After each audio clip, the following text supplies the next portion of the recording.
2026 നിയമസഭാ തെരഞ്ഞെടുപ്പിൻ്റെ ഫലം പുറത്തു വരുമ്പോൾ പ്രധാന പ്രതിപക്ഷ മുന്നണിയായ UDF ഏറെക്കുറെ ആധികാരികമായ ഒരു ഭൂരിപക്ഷത്തോടുകൂടി അധികാരത്തിലേക്കെത്തും എന്ന വിലയിരുത്തലാണ് വോട്ടെടുപ്പിന് ശേഷം ഇപ്പോൾ കേരളത്തിൽ പുറത്തു വരുന്നതും ചർച്ചയാകുന്നതും. UDF ഇത്തരത്തിൽ അധികാരത്തിലേക്ക് എത്തിയാൽ ഈ രാഷ്ട്രീയ മുന്നണിക്ക് നേതൃത്വം നൽകുന്ന കോൺഗ്രസിൽ നിന്ന് തന്നെയാകും മുഖ്യമന്ത്രി ഉൾപ്പെടെ ഏറ്റവും അധികം മന്ത്രിമാരും ഉണ്ടാകുവാൻ പോകുന്നത്. വേറൊരു രീതിയിൽ കോൺഗ്രസ് ആയിരിക്കും സർക്കാരിനെ നയിക്കുക എന്ന് വേണമെങ്കിലും പറയാം. അങ്ങനെ സംഭവിക്കുന്ന ഒരു സാഹചര്യത്തിൽ ഇപ്പോൾ മത്സരിക്കുന്ന നേതാക്കളിൽ വിജയിച്ചു വന്നാൽ മന്ത്രിമാരായി കോൺഗ്രസിൻ്റെ പ്രതിനിധികളായി മന്ത്രിസഭയിൽ ഇടം നേടുവാൻ ഏറ്റവും അധികം സാധ്യതകൾ ഉള്ളത് ആർക്കൊക്കെയാണെന്നാണ് ഈ വീഡിയോയിലൂടെ വിലയിരുത്തുന്നത്. ഇത്തരം ഒരു പട്ടികയെക്കുറിച്ച് നമ്മൾ ചർച്ച ചെയ്യുമ്പോൾ ഈ പട്ടികയിലെ ഒന്നാം പേരുകാരനായി നമുക്ക് അവതരിപ്പിക്കുവാൻ കഴിയുക നിലവിലെ പ്രതിപക്ഷ നേതാവും UDF ചെയർമാനുമായ VD സതീശനെയാണ്. VD സതീശൻ എന്ന പ്രതിപക്ഷ നേതാവിൻ്റെ തന്ത്രങ്ങളുടെയും കണക്കുകൂട്ടലുകളുടെയും മികവിലാണ് നിലവിലെ രാഷ്ട്രീയ സാഹചര്യത്തിൽ LDFന് മേൽ കൃത്യമായ ഒരു ആധിപത്യം നേടിയെടുക്കുവാൻ UDFന് സാധിച്ചിട്ടുള്ളത്. VD സതീശൻ്റെ ഈ പ്രവർത്തന മികവും തെരഞ്ഞെടുപ്പ് തന്ത്രങ്ങളുടെ വൈദഗ്ധ്യവും കഴിഞ്ഞ കാലങ്ങളിലെ ഉപതെരഞ്ഞെടുപ്പുകളിലടക്കം അതുപോലെ തന്നെ തദ്ദേശ തെരഞ്ഞെടുപ്പിലും പാർലമെൻറ്റ് തെരഞ്ഞെടുപ്പിലും നാം കണ്ടിട്ടുള്ളതാണ്. അതിനാൽ UDF അധികാരത്തിലേക്ക് എത്തുന്ന ഒരു സാഹചര്യത്തിൽ മുഖ്യമന്ത്രി സ്ഥാനത്തേക്ക് പ്രഥമ പരിഗണന ലഭിക്കുവാൻ പോകുന്നത് VD സതീശൻ എന്ന പ്രതിപക്ഷ നേതാവിനായിരിക്കും. കാരണം അദ്ദേഹം തന്നെയാണ് ഈ മുന്നണിയെ ഈ തെരഞ്ഞെടുപ്പ് കാലത്ത് മുന്നിൽ നിന്ന് നയിച്ചത് എന്നുള്ളത് കൂടി ഇവിടെ കണക്കിലെടുക്കേണ്ടതാണ്. അങ്ങനെ വരുമ്പോൾ UDFിൽ നിന്ന് കോൺഗ്രസിൽ നിന്ന് UDFിൻ്റെ മന്ത്രിസഭയിൽ അംഗത്വം നേടുവാൻ ഇടയുള്ള ആദ്യ നേതാവിൻ്റെ പേരായി നമുക്ക് VD സതീശൻ്റെ പേര് തന്നെ എഴുതി ചേർക്കുവാൻ സാധിക്കുന്നതാണ്. മുഖ്യമന്ത്രി സ്ഥാനത്തേക്ക് VD സതീശനെ പോലെ തന്നെ അവകാശവാദം ഉന്നയിക്കുവാൻ സാധ്യതയുള്ള മറ്റൊരു നേതാവ് മുൻ പ്രതിപക്ഷ നേതാവും മുൻ ആഭ്യന്തരമന്ത്രിയും മുൻ KPCC പ്രസിഡൻറ്റും നിലവിൽ കോൺഗ്രസ് വർക്കിംഗ് കമ്മിറ്റി അംഗവുമായിട്ടുള്ള രമേശ് ചെന്നിത്തലയാണ്. 2021 നിയമസഭാ തെരഞ്ഞെടുപ്പിൽ രമേശ് ചെന്നിത്തല മുന്നണിയെ നയിച്ചപ്പോൾ ചരിത്രത്തിലാദ്യമായി CPMന് തുടർഭരണം നേടുവാൻ കഴിഞ്ഞതിൻ്റെ പശ്ചാത്തലത്തിലാണ് ഒരു നേതൃമാറ്റം പ്രതിപക്ഷ നേതൃസ്ഥാനത്തുണ്ടായതും രമേശ് ചെന്നിത്തലയ്ക്ക് പകരക്കാരനായി VD സതീശൻ കടന്നു വന്നതും. എന്നാൽ ഈ കഴിഞ്ഞ 5 വർഷക്കാലവും ഒരു പ്രതിപക്ഷ നേതാവിനെ പോലെ തന്നെ പാർട്ടിയുടെയും മുന്നണിയുടെയും മുൻനിരയിൽ നിന്ന് രമേശ് ചെന്നിത്തല പ്രവർത്തിച്ചതും അതുപോലെ തന്നെ അദ്ദേഹത്തിൻ്റെ ഊർജ്ജസ്വലമായിട്ടുള്ള ഇടപെടലുകളും UDFന് വലിയ രീതിയിൽ ഗുണം ചെയ്തിട്ടുണ്ട്. അതിനാൽ രമേശ് ചെന്നിത്തല VD സതീശനെ മറികടന്ന് മുഖ്യമന്ത്രി പദവിയിലേക്ക് അവകാശവാദം ഉന്നയിക്കുവാനുള്ള എല്ലാ സാധ്യതകളും നിലനിൽക്കുന്നുണ്ട്. ഈ ഘട്ടത്തിൽ നമുക്ക് ഉറച്ചു പറയുവാൻ കഴിയുന്ന ഒരു കാര്യമെന്ന് പറയുന്നത് ഇനി അഥവാ VD സതീശനെ മറികടന്നുകൊണ്ട് രമേശ് ചെന്നിത്തല മുഖ്യമന്ത്രിയായാൽ VD സതീശൻ ആ ക്യാബിനറ്റിൽ ഉണ്ടാകുമെന്ന കാര്യത്തിൽ തർക്കമില്ല. അതുപോലെ തന്നെ VD സതീശൻ മുഖ്യമന്ത്രിയായാലും പാർട്ടിക്കുള്ളിൽ വലിയ പൊട്ടിത്തെറികൾ ഉണ്ടാകുന്നില്ല എന്ന് ഉറപ്പുവരുത്തുവാൻ അദ്ദേഹത്തിൻ്റെ ക്യാബിനറ്റിൽ സുപ്രധാന വകുപ്പോടുകൂടി രമേശ് ചെന്നിത്തലയെ അക്കോമഡേറ്റ് ചെയ്യും എന്ന കാര്യത്തിലും തർക്കമില്ല. അതിനാൽ VD സതീശനും രമേശ് ചെന്നിത്തലയുമാണ് കോൺഗ്രസിൽ നിന്ന് മന്ത്രിമാരാകുവാൻ സാധ്യതയുള്ളവരുടെ പട്ടികയിലെ ആദ്യ 2 പേരുകളെന്ന് നിസ്സംശയം പറയുവാൻ സാധിക്കും. മൂന്നാമതായി ഈ പട്ടികയിൽ ഇടം നേടുന്ന വ്യക്തിത്വം KPCC അധ്യക്ഷൻ കൂടിയായിട്ടുള്ള പേരാവൂരിൻ്റെ സിറ്റിംഗ് MLA സണ്ണി ജോസഫാണ്. ഈ തെരഞ്ഞെടുപ്പിൽ സണ്ണി ജോസഫിനെതിരെ CPM മത്സരരംഗത്തിറക്കിയിരിക്കുന്നത് അവരുടെ ഏറ്റവും ജനകീയ മുഖമായ KK ശൈലജ ടീച്ചറെയാണ്. ശൈലജ ടീച്ചറെ പരാജയപ്പെടുത്തിക്കൊണ്ട് തുടർച്ചയായ 4ാം തവണയും പേരാവൂരിൽ നിന്ന് സണ്ണി ജോസഫ് MLA ആയി തിരഞ്ഞെടുക്കപ്പെടുമെന്നാണ് ഇപ്പോൾ പുറത്തുവരുന്ന റിപ്പോർട്ടുകൾ സൂചിപ്പിക്കുന്നത്. അതിനാൽ ഇത്തരത്തിലൊരു വിജയമുണ്ടായാൽ KPCC അധ്യക്ഷൻ കൂടിയായ സണ്ണി ജോസഫ് മന്ത്രിസഭയിൽ ഇടം നേടും എന്ന കാര്യത്തിലും തർക്കമില്ല. 4ാമതായി ഈ പട്ടികയിലേക്ക് ഉയർന്നു കേൾക്കുന്ന പേര് എന്ന് പറയുന്നത് മുൻ KPCC അധ്യക്ഷൻ കൂടിയായിട്ടുള്ള K മുരളീധരൻ്റേതാണ്. K കരുണാകരൻ്റെ മകനായ K മുരളീധരന് കോൺഗ്രസ് പാർട്ടി വേണ്ടത്ര പരിഗണന നൽകുന്നില്ല എന്ന ആക്ഷേപം പ്രവർത്തകർക്കിടയിൽ പോലും ഇപ്പോഴും ശക്തമായി നിലനിൽക്കുന്നുണ്ട്. പാർട്ടി ഹൈക്കമാൻഡിൻ്റെ ഉൾപ്പെടെയുള്ള നിർബന്ധത്തിന് വഴങ്ങിയാണ് ഇത്തവണ വട്ടിയൂർക്കാവ് പോലെ BJPയും CPMും ശക്തമായ സാന്നിധ്യം അറിയിച്ചിരിക്കുന്ന ഒരു മണ്ഡലത്തിൽ നിന്ന് റിസ്ക് എടുത്തിട്ടുള്ള ഒരു പോരാട്ടത്തിന് മുരളീധരൻ തയ്യാറായിട്ടുള്ളത്. അതിനാൽ തന്നെ മുരളീധരൻ വിജയിച്ചു വന്നാൽ അദ്ദേഹവും ക്യാബിനറ്റിൽ ഇടം നേടും എന്ന കാര്യത്തിൽ തർക്കമില്ല. ഈ പട്ടികയിലെ 5ാം പേരുകാരനായി നമുക്ക് അവതരിപ്പിക്കുവാൻ സാധിക്കുക KPCCയുടെ വർക്കിംഗ് പ്രസിഡന്റ് കൂടിയായിട്ടുള്ള മുൻ മന്ത്രി AP അനിൽകുമാറിനെയാണ്. KC വേണുഗോപാലിൻ്റെ ഏറ്റവും വിശ്വസ്തനായ രാഷ്ട്രീയ നേതാവ് എന്ന നിലയിൽ സംസ്ഥാനത്തെ കോൺഗ്രസ് രാഷ്ട്രീയത്തിലെ ഹൈക്കമാൻഡ് എന്ന് പോലും രാഷ്ട്രീയ എതിരാളികൾ അതായത് പാർട്ടിക്കുള്ളിലെ എതിർ ഗ്രൂപ്പുകാർ അദ്ദേഹത്തെ പരിഹസിക്കാറുണ്ട്.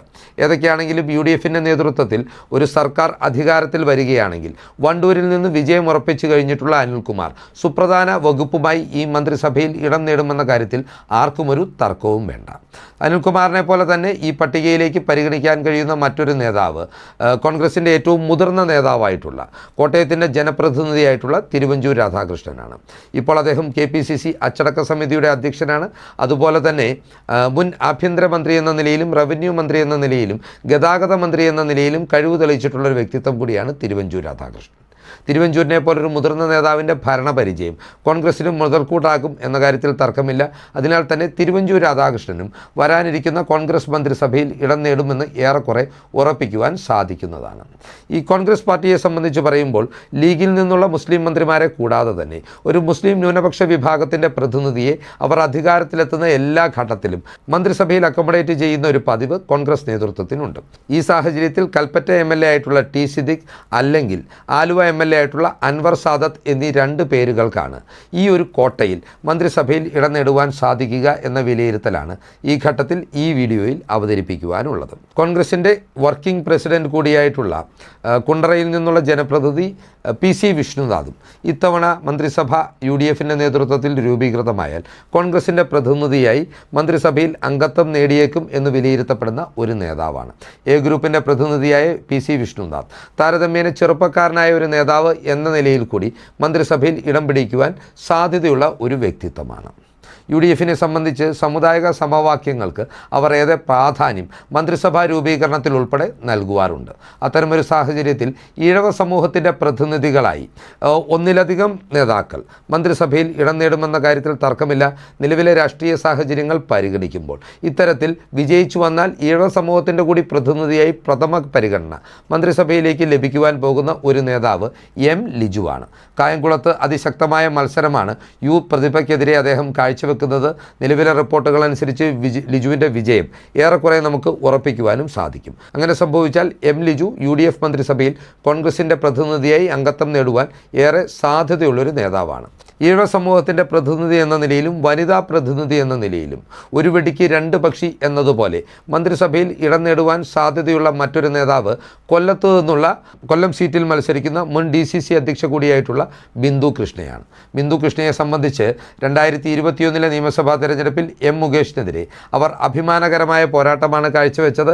എങ്കിൽ കൂടിയും നേരിയ വോട്ടുകൾക്ക് പരാജയപ്പെട്ടതിനാൽ കഴിഞ്ഞ 5 വർഷവും മണ്ഡലത്തിൽ അടിയുറച്ചു നിന്നുകൊണ്ട് പ്രവർത്തനങ്ങൾക്ക് നേതൃത്വം നൽകുവാൻ അവർക്ക് സാധിച്ചിട്ടുണ്ട്. അതിനാൽ തന്നെ ഈ നിയമസഭാ തെരഞ്ഞെടുപ്പിൽ ഏറെക്കുറെ ഉറപ്പായും ബിന്ദു കൃഷ്ണ കൊല്ലത്ത് നിന്ന് വിജയിക്കുമെന്നാണ് റിപ്പോർട്ടുകൾ സൂചിപ്പിക്കുന്നത്. അങ്ങനെ സംഭവിക്കുമ്പോൾ മന്ത്രിസഭയിൽ ഇടം നേടുവാനുള്ള സാധ്യത അവർക്ക് മുമ്പിൽ അനാവൃതമാകുന്നുണ്ട് എന്നതാണ് വസ്തുത. ഈഴവ സമൂഹത്തിൻ്റെ പ്രതിനിധി എന്നതിൻ്റെ ആനുകൂല്യം കൂടി ബിന്ദു കൃഷ്ണയ്ക്ക് ഇവിടെ മുതൽക്കൂട്ടാകും എന്ന കാര്യത്തിലും തർക്കമില്ല. രണ്ടാം പിണറായി സർക്കാരിൻ്റെ കാലത്ത് നിയമസഭയിലെ പ്രതിപക്ഷ നിരയിൽ നിന്ന് മിന്നും പ്രകടനം കാഴ്ചവെച്ചിട്ടുള്ള ഒരു നേതാവാണ് മാത്യു കുഴൽനാടൻ.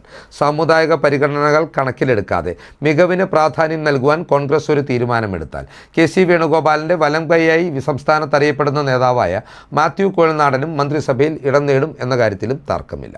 മാത്യു കുഴൽനാടനെ പോലെ യാക്കോബായ വിഭാഗത്തിൽ നിന്ന് ഒരു നേതാവ് മന്ത്രിസഭയിൽ ഇടം പിടിച്ചാൽ സ്വാഭാവികമായും ഓർത്തഡോക്സ് വിഭാഗത്തിന് ഒരു പ്രാതിനിധ്യം നൽകുന്നതിനെക്കുറിച്ചും കോൺഗ്രസ് ആലോചിക്കേണ്ടി വരും. അങ്ങനെ സംഭവിക്കുകയാണെങ്കിൽ പുതുപ്പള്ളി MLA ആയി മത്സര രംഗത്തുള്ള ചാണ്ടി ഉമ്മനോ അല്ലെങ്കിൽ ആറന്മുളയിൽ നിന്ന് അബിൻ വർക്കി എന്ന യുവനേതാവ് മത്സരിച്ച് വിജയിച്ചാൽ അദ്ദേഹത്തിനോ ആയിരിക്കും ഈ ഒരു കാറ്റഗറിയിൽ യുവനേതാക്കൾ എന്ന ആനുകൂല്യത്തിൻ്റെ കൂടി പരിഗണനയിൽ മന്ത്രിസഭയിലേക്ക് പരിഗണിക്കപ്പെടുവാൻ സാധ്യതകൾ നിലനിൽക്കുന്നത്. അതുപോലെ തന്നെ കോവളത്തിൻ്റെ ജനപ്രതിനിധിയായ തിരുവനന്തപുരം ജില്ലയിൽ കോൺഗ്രസിന് 2021 ലഭിച്ച ഏക സീറ്റിൽ നിന്ന് വിജയിച്ച M വിൻസെൻ്റ് എന്ന നേതാവിനും മന്ത്രിസഭയിൽ ഇടം നേടുവാനുള്ള സാധ്യതകൾ സജീവമാണ്.